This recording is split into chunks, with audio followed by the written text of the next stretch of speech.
Bonjour YouTube, je suis Sébastien et bienvenue dans l'édition boueuse de 2021. On est le 1er janvier, on est sous la pluie, dans la boue et dans le froid. Et on va continuer le compresseur de clim de la série 3. À ce stade, après ce que j'ai fait hier, il ne me reste plus qu'à le débrancher. Pas très compliqué. Enlever l'électroaimant et le remplacer par le neuf. Avec un peu de chance, ça va se passer tout en douceur. Et la vie sera belle. Et voilà, compresseur de clim réparé, ça fonctionne. On a à nouveau la clim sous réserve qu'elle soit chargée, mais ça je vérifierai ça ultérieurement. Quand il fait 2 degrés, on peut pas bien voir l'effet de la clim. Donc j'ai pas trouvé dans l'ordinateur les valeurs de charge. Donc soit je cherche encore, soit j'attends qu'il fasse chaud et j'évalue, éventuellement je la fais remplir ou je la remplis moi-même. Puisque ça se fait très bien soi-même, j'ai même fait une vidéo sur le sujet. Prochaine étape. En attendant le déjeuner et après, a priori, je vais m'intéresser au chien assis. Donc je vais prendre de quoi prendre des mesures et mesurer les angles et voir ce qu'il me faut pour le soulever. Et je vous retrouve là-haut. On voit bien le décalage quand on regarde le niveau vertical sur cette poutre. Et on le voit bien ici aussi. Cette poutre est penchée, celle d'en bas est pareille.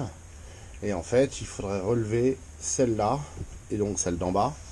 Je pense que ça s'est affaissé à un moment, il devait y avoir un autre morceau, puisque vous voyez là il y a 2 cales, là il y a 2 cales, et là les 2 cales elles sont appuyées sur rien du tout. Donc voilà mon problème. Je ne l'explique pas réellement à ce stade, mais la conclusion c'est qu'il faut arriver à le soulever. Alors la question c'est est-ce que je soulève par la poutre du haut ou par celle du bas? Et si c'est par celle du bas, comment? J'ai pas l'impression que ça se soit fixé, même si ça a visiblement bougé. Si on regarde ici le clou, tout ça, ça a bougé un peu. Mais si on regarde en bas, ça a surtout bougé parce que la poutre est plus alignée. Donc, la méthode, ce sera de soulever ça. On peut voir qu'il y a du jour puisque le toit descend immédiatement là. Et cette poutre en dessous est fatiguée aussi. Mais ça ne devrait pas être trop un problème. Je pense qu'il faut un long bras de levier pour pouvoir faire levier. Je ne suis pas sûr qu'un cric soit une solution en l'occurrence.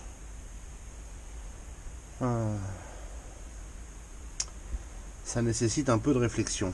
Mais il n'y a pas de raison que je ne puisse pas relever ça de 5 cm. Remettre une cale. Pour le tenir, parce qu'on voit que là au milieu ça a commencé à écraser les petites cales et de l'autre côté elles vont bien. Donc il y a un truc qui colle pas. Après cette analyse aboutie du chien assis, il faut que je modifie mon cric parce que je peux pas soulever par en haut, ce serait pas raisonnable, donc il faut que je soulève par en dessous, donc par la poutre à laquelle il manque des cales. Donc c'est pas évident, mais je viens de regarder comment faire je sais pas comment ça s'appelle en français, mais un toe jack en anglais pour mon cric. C'est ce qui est utilisé pour déplacer les machines d'atelier, les tours, les fraiseuses, d'autres joyeusetés, pour les soulever du sol pour pouvoir mettre des roues en dessous quand on veut les bouger. Le principe va être je vais enlever cette cornière, ce bout de cornière, je vais récupérer cette tôle, enfin cette lame en acier. Je vais m'en servir pour faire une base qui dépasse de façon à avoir quelque chose pour empêcher de basculer. Et je vais faire avec des cornières ou des fers plats. Il faut encore que je cherche un peu dans les chutes d'acier que j'ai pour voir ce que je peux utiliser. Mais l'idée c'est de faire quelque chose qui empêche le cric, comme ça, de basculer lorsqu'on soulève. Puisque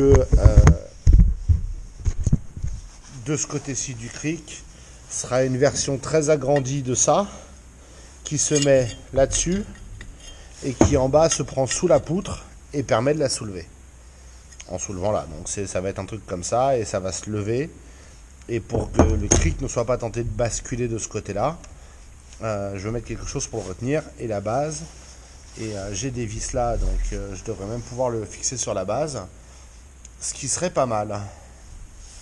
Donc voilà ma stratégie à ce stade. Je vais aller me réchauffer un peu.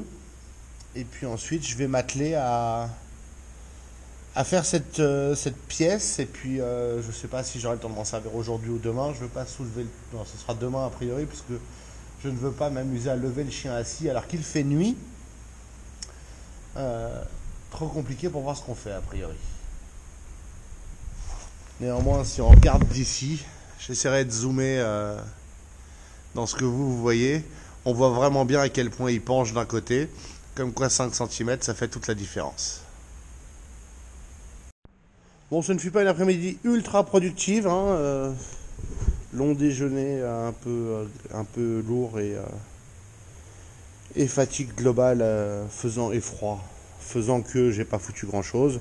Néanmoins, j'ai coupé ces morceaux-là. Donc là, vous avez ce qui va servir. Ça ira sous la poutre. Ça ira en y ajoutant ça, ce qui permettra de le renforcer. Oui, voilà. Je casse la gueule. Mais en y ajoutant ça, qui permettra de le renforcer là-dessus.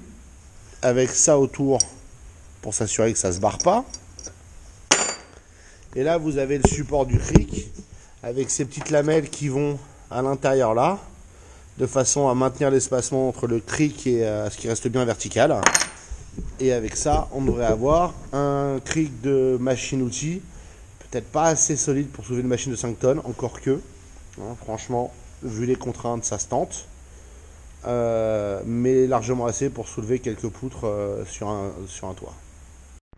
Et c'est comme ça qu'on termine ce premier épisode tourné en 2021. Je vous remercie de l'avoir suivi, je vous souhaite une bonne soirée. Et puis je vous retrouve demain pour la soudure de ça et probablement la mise en test, voir si ça marche. N'oublions pas que là-dessous, voilà, tout se casse la gueule, j'ai un petit carré pour répartir un peu la charge du cric.